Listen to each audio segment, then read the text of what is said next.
Soy Laura Bardier, la directora de este arte. Es un gusto y un honor y un placer presentar hoy a una charla que vamos a tener con Clemente Padín, un artista que es para mí uno de los más interesantes, ¿verdad? Es una opinión personal, de Uruguay, y que está teniendo una muestra en la colección García Uriburu aquí en Maldonado. Silvia Listur es la directora de la colección y del espacio, así que quería que ellos presentaran un poco lo que están mostrando en el espacio y que cuenten un poco Clemente qué es lo que la trayectoria, lo que ha como su trabajo y bueno, Ricardo Boglioni, que es el curador de la muestra, nos iban a acompañar, lamentablemente no ha podido venir. Todos sabemos por qué, es el mundo lo que es. Estamos viviendo una situación un poco complicada, pero estamos muy contentos igual de tenerlos aquí, y la verdad es un honor, un placer. Así que bueno, doy la palabra a Silvia y Clemente, muchas gracias. Hola, hola. Bueno, yo voy a usar el micrófono porque a mí el tapaboca me da alergia, entonces cada vez hablo más bajo. Para mí también es un gusto estar acá.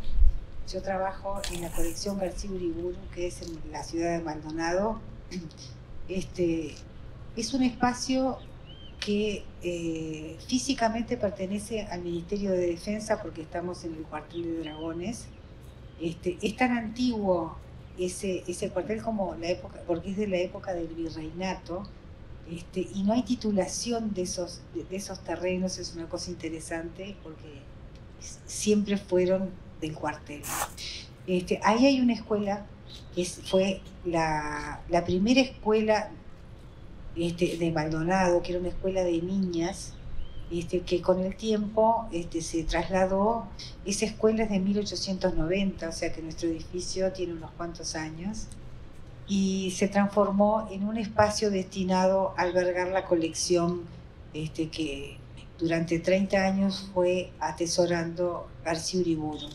Este artista y arquitecto argentino puso algunas condiciones para ese espacio, que fue una donación modal que requería varias cosas. Primero, que la colección permaneciese entera, indivisa y expuesta, y que la responsabilidad curatorial estuviese en manos del Ministerio de Educación y Cultura, y por esa razón estoy trabajando allí en la Dirección Nacional de Cultura. Esta dirección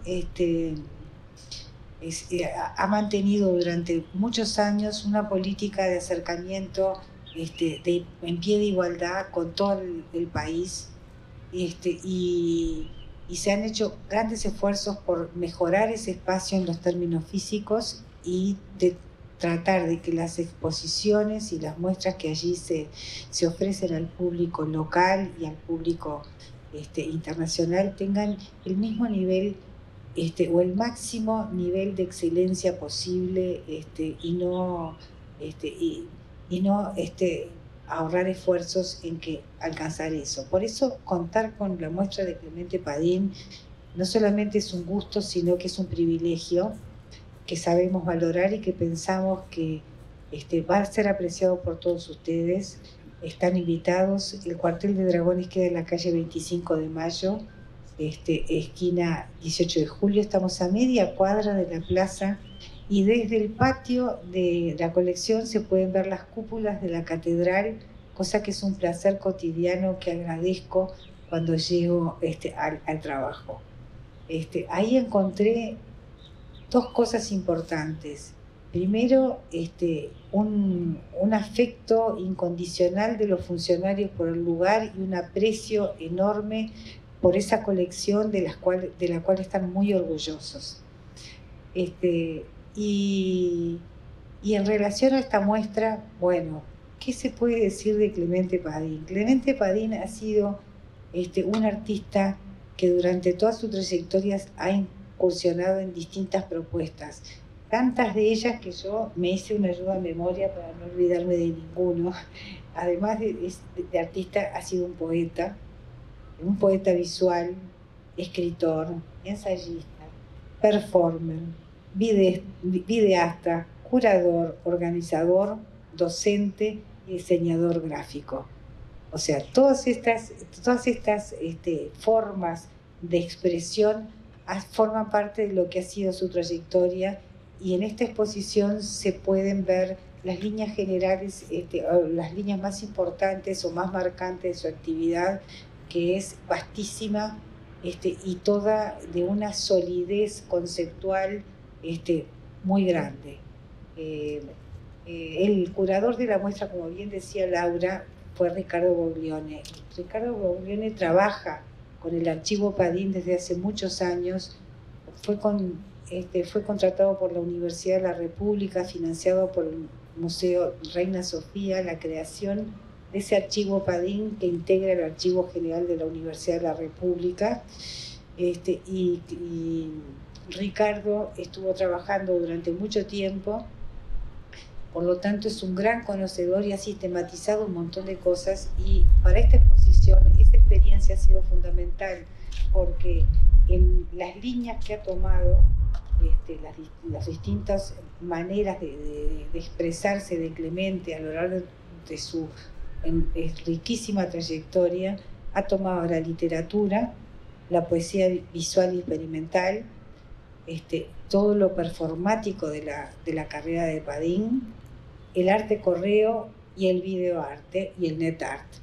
O sea que dentro de esa exposición van a encontrar todas estas manifestaciones, a lo que se suman dos series estupendas que son obras de abstracto, que fueron pensadas en la década del 70 y llevadas adelante en la década del 90, ¿o no?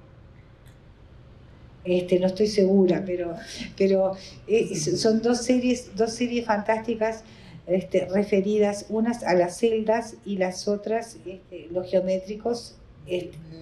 Sí, claro. Muchas ondas diferentes, pero de un excelente nivel, y hay dos series, y después hay una serie muy interesante de poesía visual que también nos encanta tener ahí. Nos parece un privilegio porque es una edición original de las primeras impresiones que se hicieron, una carpeta fantástica. Completamente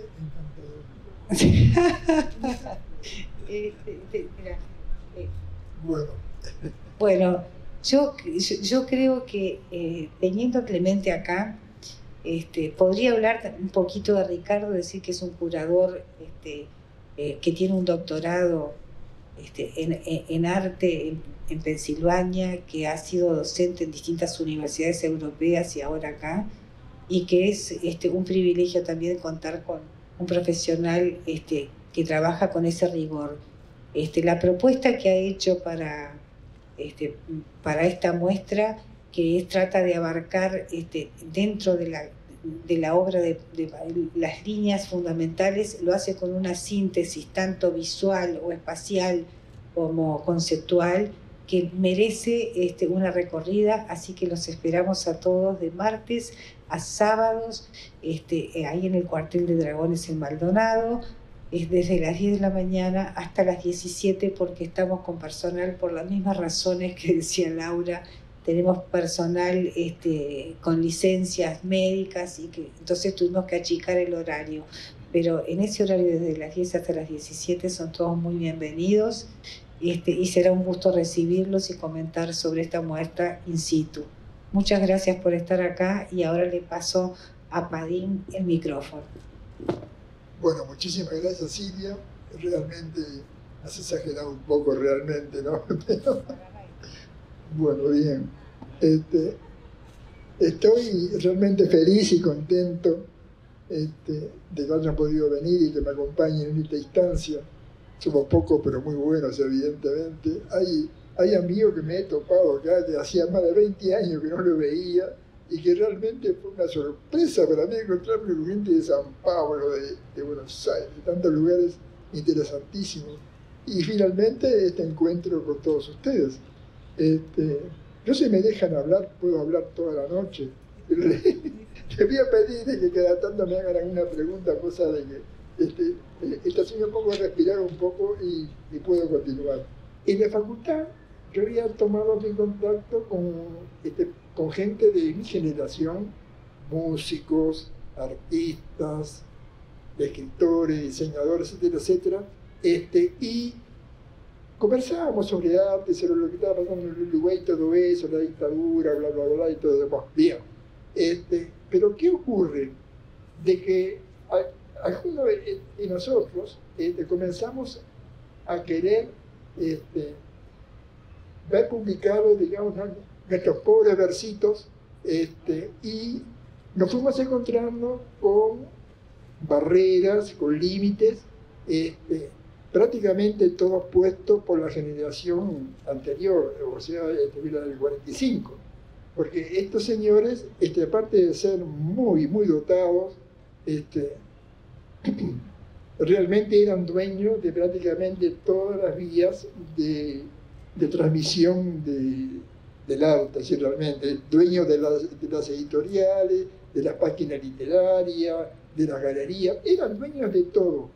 Y uno, si quería entrar en eso, tenía que entregar varias cosas, ¿no? Digo, entre ellas, vitabilidad y todo eso, y nosotros entonces decidimos nuclearnos y reunirnos todos para crearnos nuestras propias fuentes de información, nuestro propio contacto hacia la gente. Lo único que queríamos era de que la gente, de que el pueblo, de quien sea, de quien nos estaba rodeando en ese momento, nos conociera y nos valorara, como toda juventud, como toda nueva generación. Bueno, y para eso pensamos de que la edición de una revista podría ser importante. Y por eso convenimos crear una revista generacional que tuviera que ver con nuestras preocupaciones, y apuntando directamente al poderío tanto económico como institucional de la generación del 45. Esa revista se llamó Los Huevos del Plata y apareció en 1965, en diciembre apareció el número 0, y prácticamente ahí fue el comienzo de mi actividad artística, porque aparezco como director junto con 3 compañeros más.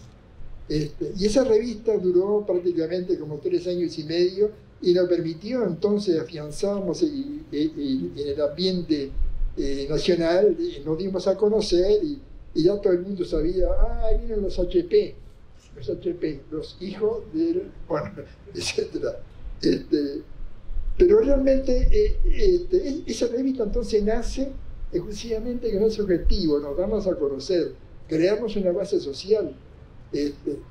Y es un nombre ambiguo, con varias palabras. La generación del 45, todas sus instituciones tenían una sola palabra y eran muy trascendentes. Por ejemplo, miren, marcha, arca, palabra,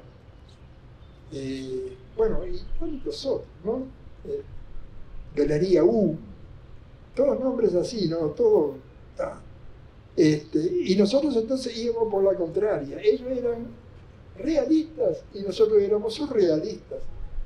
Y todo lo que publicábamos, digo, era una glorificación de ese realismo francés, digo, realmente.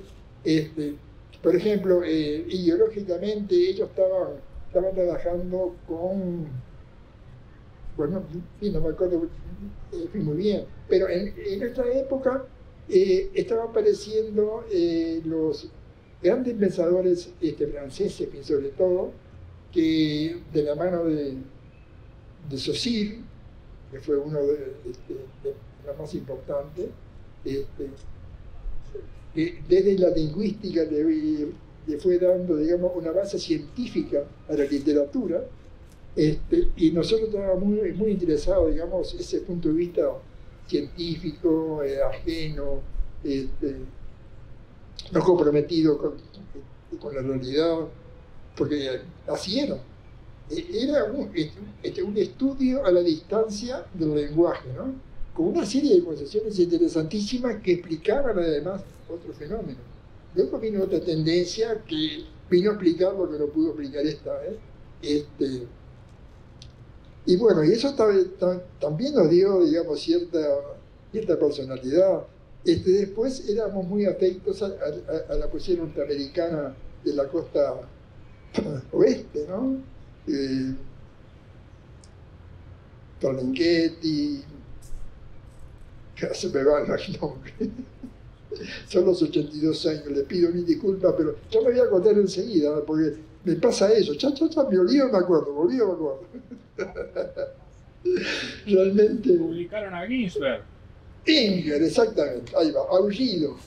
Dentro de la colección de los huevos de plata teníamos una serie de plaquetas, y una de esas plaquetas era Aullido de Allen Ginsberg, que fue la primera edición, además en español, de Allen Ginsberg en español.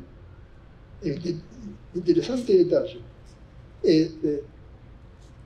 Bueno, y a partir de ahí entonces fuimos desarrollando, además, a través del intercambio con otros países, otros creadores, otros poetas, nos fuimos interiorizando, digamos, de lo que ellos venían haciendo, de sus preocupaciones, de sus temáticas.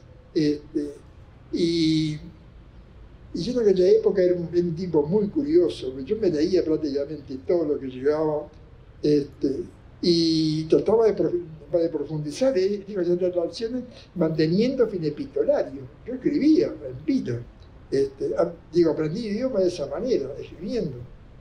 Y realmente nos pusimos en contacto con movimientos muy importantes, tanto de Europa como de Estados Unidos. Sobre todo en los Estados Unidos se estaba afianzando la tendencia del Fluxusar que le había provocado John Cage. John Cage fue prácticamente uno de los más importantes, además, porque fue creador de la performance, tal como la conocemos ahora, introdujo el silencio dentro de la música, introdujo, bueno, muy importante, digamos, ¿no? Pero también tenía otros autores tan importantes como Ken Friedman, como Ray Johnson, como Dave Higgins. Bueno, y poco a poco los fui conociendo todos ellos, y me viene muy bien porque a resulta de mi amistad con Dave Higgins, logré que él me llevara por cuenta propia, digamos, a los congresos a los cuales los invitaban a él me llevaba, no sé, como secretario, como qué, pero lo cierto es que me fui conociendo prácticamente a todos los grandes artistas y poetas del mundo, y fui haciéndome un habitué de los congresos, de los encuentros, de los seminarios. Yo en aquella época ya más o menos ya podía dar un seminario en inglés sin problemas, pero fundamentalmente lo que más me ayudó fue el aporte científico-artístico, lo llamo yo, porque realmente es una ciencia artística.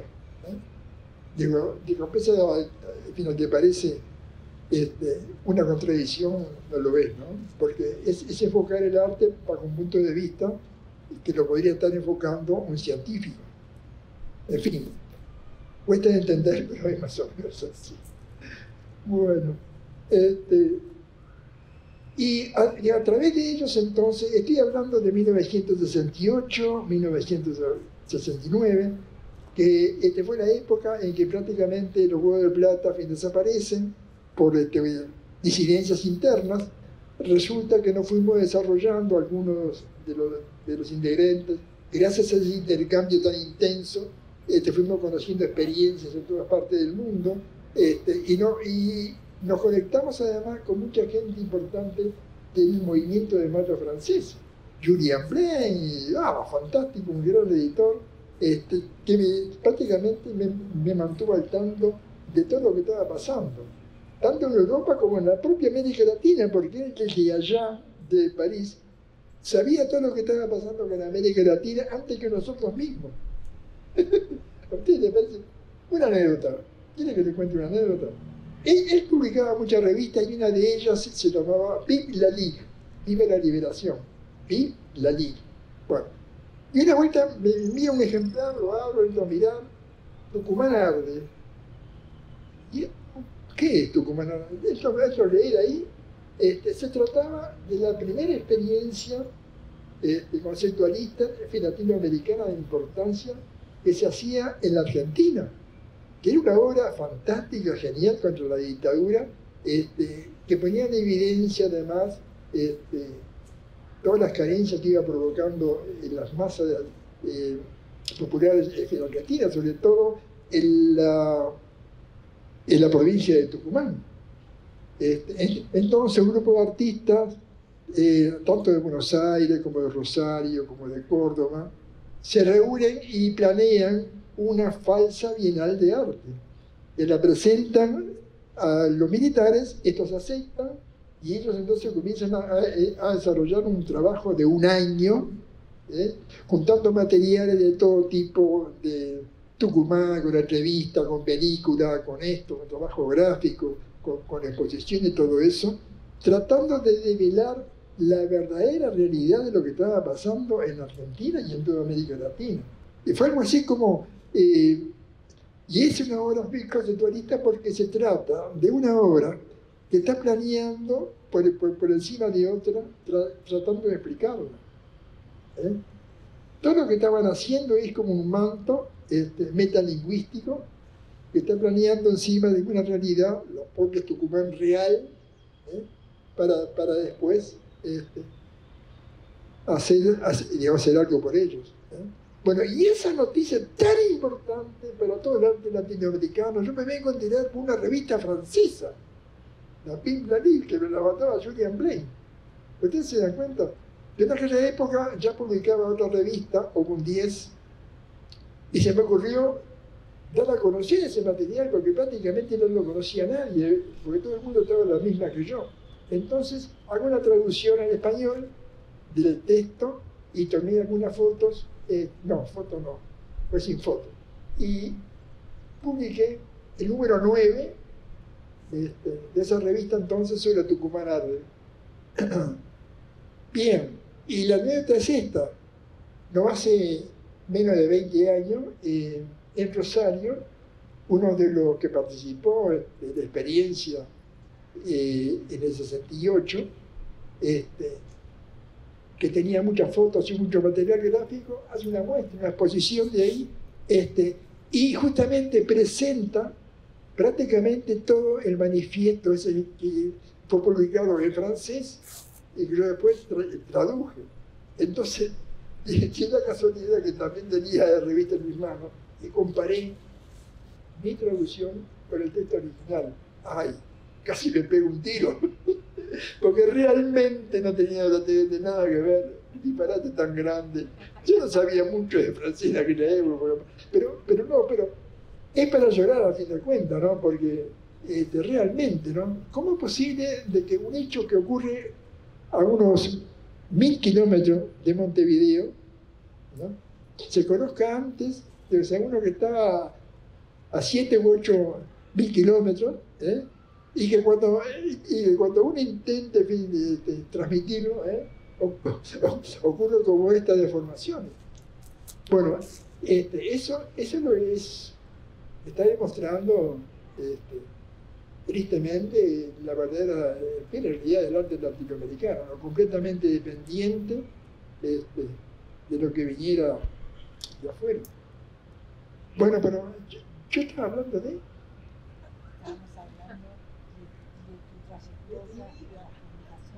Las publicaciones, está bien. Bueno, ¿qué pasó? En el 68 hay un hecho que no se le ha dado mucha pelota, pero que realmente fue fundamental para definir buena parte de lo que es el arte contemporáneo.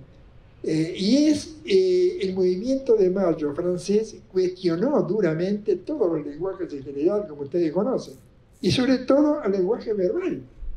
¿Qué fue lo que hizo? Declaró de que el lenguaje verbal era el instrumento que tenía el poder para controlar al pueblo, que de alguna manera, con las palabras, el poder, los militares, controlaban a la gente, el pueblo. Entonces nosotros, que no queríamos ser cómplices, decidimos no hacer más poesía verbal. Pero como éramos poetas, y no queríamos dejar de serlo, hicimos poesía con los elementos propios del elemento verbal, pero sin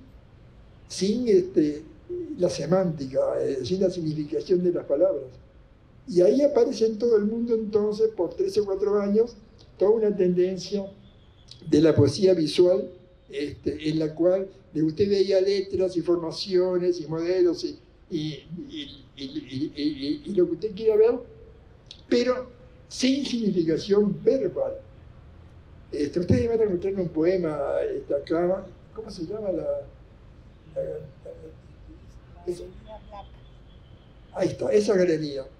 Bueno, ahí van a encontrar para que ustedes vean, digamos, cómo se hacían poemas visuales con letras o con fragmentos de letras igual. Pero el tema era continuar la creatividad poética sin significación, o sea, que fue la etapa de la poesía visual asemántica, como la llamamos. Sí. La Galería del Paseo y la Galería Black tienen 2 obras. Bueno, Galería del Paseo.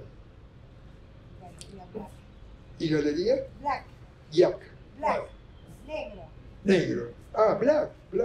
Está bien. Black tengo los oídos.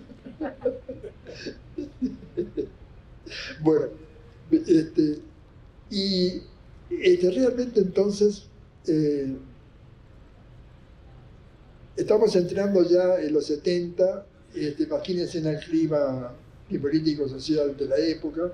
Yo no le voy a hacer una recomposición ahora porque sería excesivo y redundante, pero realmente no se veía nada bueno, ¿no?, que estaba avanzando en aquella época. Yo necesariamente, cuando yo terminé OCUN 10 hacia fines del 69, creo, y dejó de salir, ¿verdad? Pero después, bajo la dictadura, tuve necesidad de comunicarme con el exterior, entonces invento otra revista que se llamó OCUN a secas. Esta revista tiene la particularidad de que, como no tenía mucho dinero, se me ocurrió, bueno, no a mí, sino que a varios, y yo me aproveché de esa idea, de pedirle a mis amigos que me enviaran 500 hojas en tamaño oficio, con una de sus obras. Bueno, empezaron a llegar algunos paquetes, y cuando llegaba a las 10 o 12 hojas aproximadamente, yo me conseguía tapa de cartón y después las famosas grampas, ¿no? Las compaginaba, página a página, le ponían las tapas, los 2 grampas y tenían la revista gratis.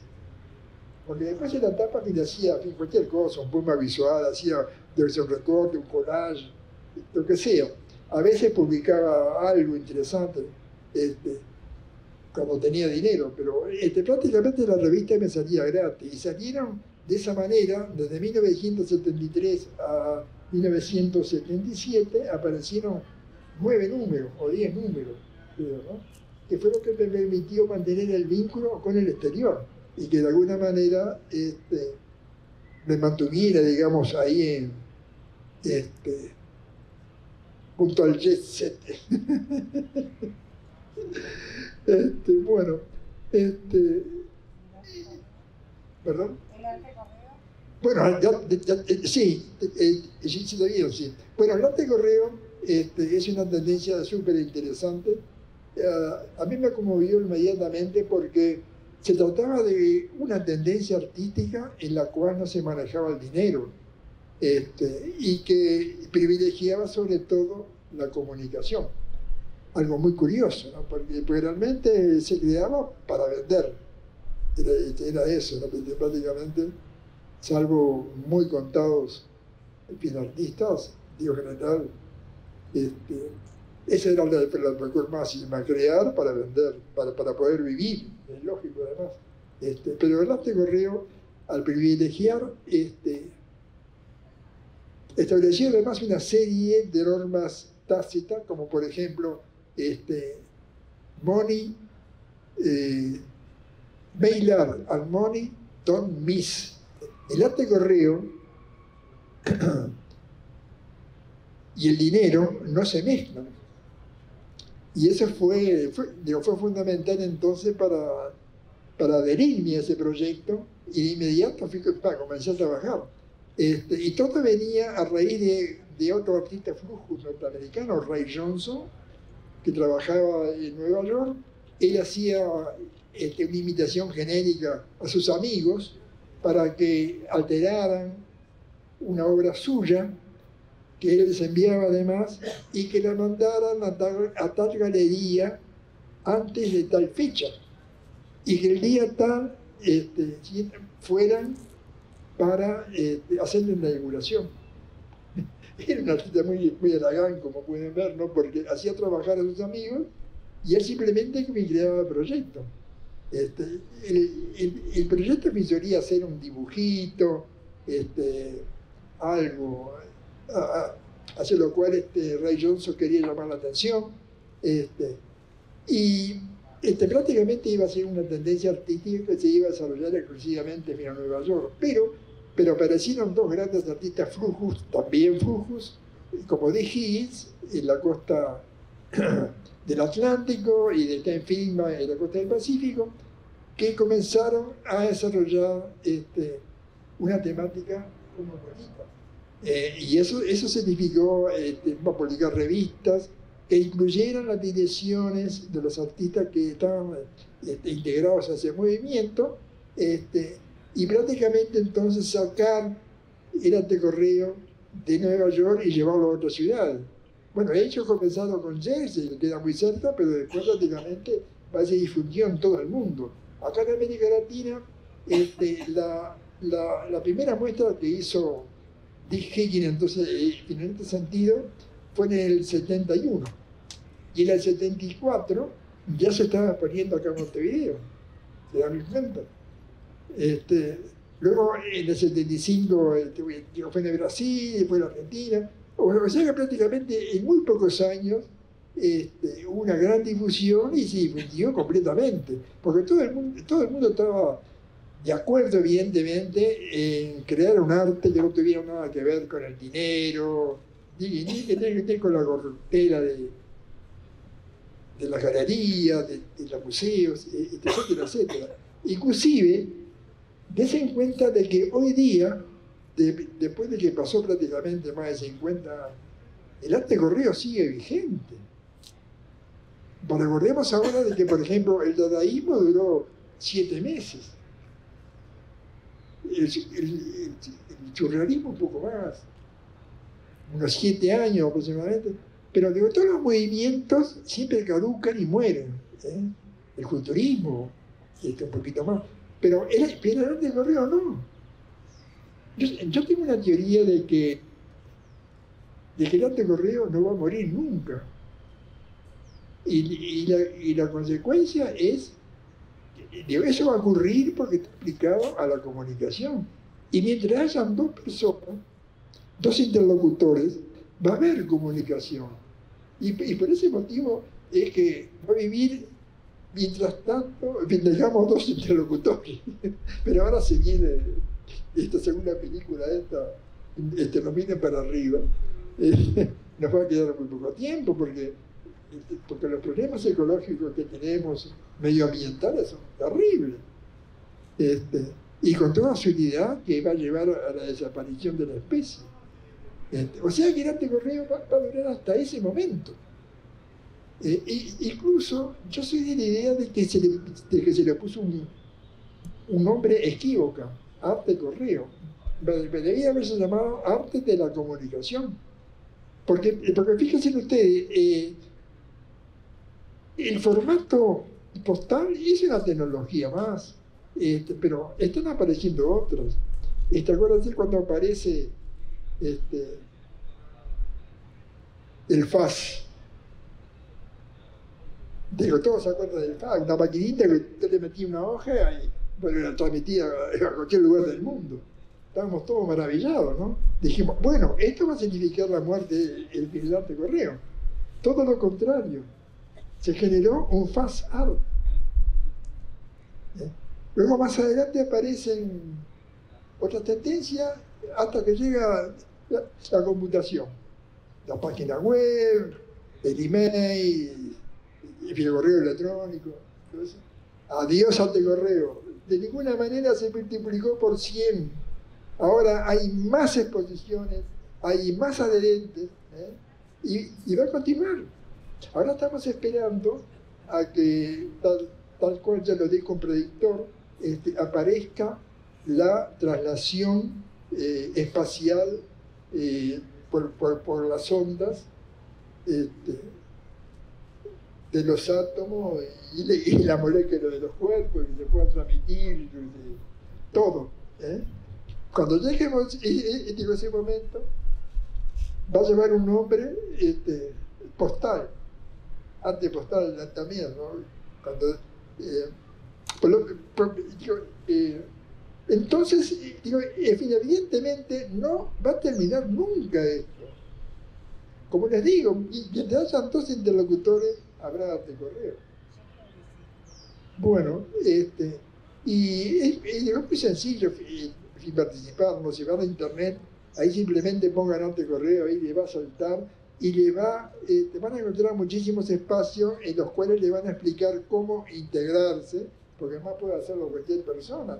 Y es muy satisfactoria, muy gratificante, porque uno encuentra mensajes de cualquier parte del mundo de gente que no conoce. Es fantástico. Además se organizan exposiciones cada tanto tiempo, en la cual, digamos, alguien elige un tema del momento y convida a los demás a que envíen obras en relación a ese tema. Y se forman exposiciones fantásticas, con más de 500 artistas. Si van a mi exposición, ahí se van a encontrar con una pequeña muestra. Exacto, claro. Sí. La única contra que tiene el antecorreo es que no se vende. Pero debo decirlo, debo omitirlo, ¿no? No hay nada que pueda acaparar capitalismo. Y ya prácticamente se están comprando archivos, financistas que se mueren, que los familiares no saben qué hacer con todas esas cajas, las venden, los chicos se las regalan, entonces. Pero bueno, esto va a continuar, esto es la vida, y va a seguir evolucionando. ¿Verdad? No sé si alguien, alguno de ustedes quiere hacer algún agregado o algo, quiere acotar o quiere aplaudirme así directamente. No, aplaudirte no, Clemente, todavía no. Una broma. Aplaudirte no, Clemente, pero está bien, sí, cuando Silvia hizo la introducción que dijo que manejabas diferentes corrientes artísticas, lo cual es cierto, y me gustaría aclarar que Clemente no ha trabajado en una y después trabajó en otra y después trabajó en otra, sino que Clemente siempre ha estado trabajando y siempre ha estado también misturando, ¿no? Entonces, capaz que esa definición que dijiste, arte correo, ¿no? Poesía visual, performance y todo eso, al final termina quedando muy corta, porque cuando empieza a mezclar performance con video, con instalación, se empiezan a generar más puntas de salida, ¿no? Y la obra de Clemente es inabarcable. Y además, del 60 hacia acá, ha estado siempre activo. Eso es una cosa que valdría la pena rescatar, que no es un poeta que le están haciendo una muestra retrospectiva, ¿no? Una muestra actual. Mi querido acá Darío Marroche hizo una publicación de los trabajos críticos, ¿no? El libro que anda por ahí en la vuelta y que aprovecho a mostrarlo.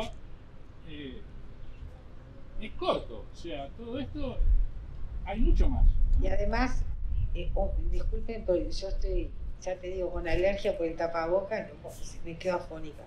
Pero además lo que consigue Clemente es crear los nexos con las distintas comunidades de artistas, no solamente con distancia geográfica, sino que se transforma en una corriente por los canales que no son los canales oficiales son caminos alternativos y espacios ganados para manifestarse, no solamente estéticamente, sino ideológicamente o filosóficamente. Entonces tienen una fuerza, las propuestas que me parece que es un fenómeno que él modestamente no dice nada, pero si uno ve, las redes las viene manejando desde la década del 70.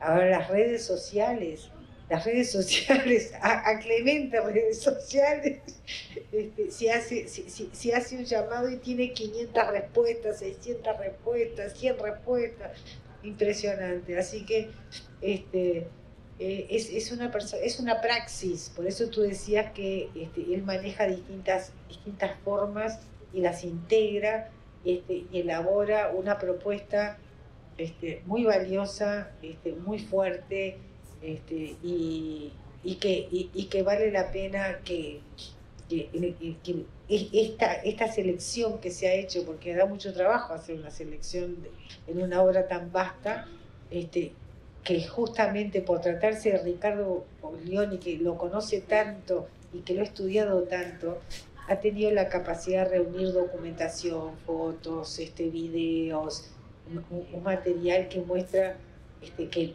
toda su... uno vive con esas propuestas y con esos libros y con esas publicaciones, vive la historia de los últimos siglo XX y siglo XXI, o sea que pienso que tiene un valor, se transforma en un referente de los caminos paralelos. Por eso es tan interesante y tan vigente.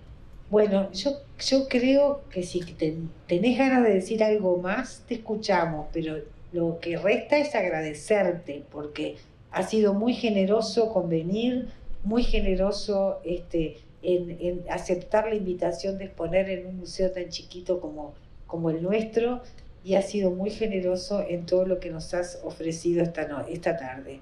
Así que, Clemente, gracias de corazón. Todo el equipo que ha trabajado, el diseñador gráfico, el curador, el montajista, los funcionarios del museo, todos están encantados, y yo especialmente. Bueno, un aplauso esta vez sí, y muchas gracias, Clemente, por todo.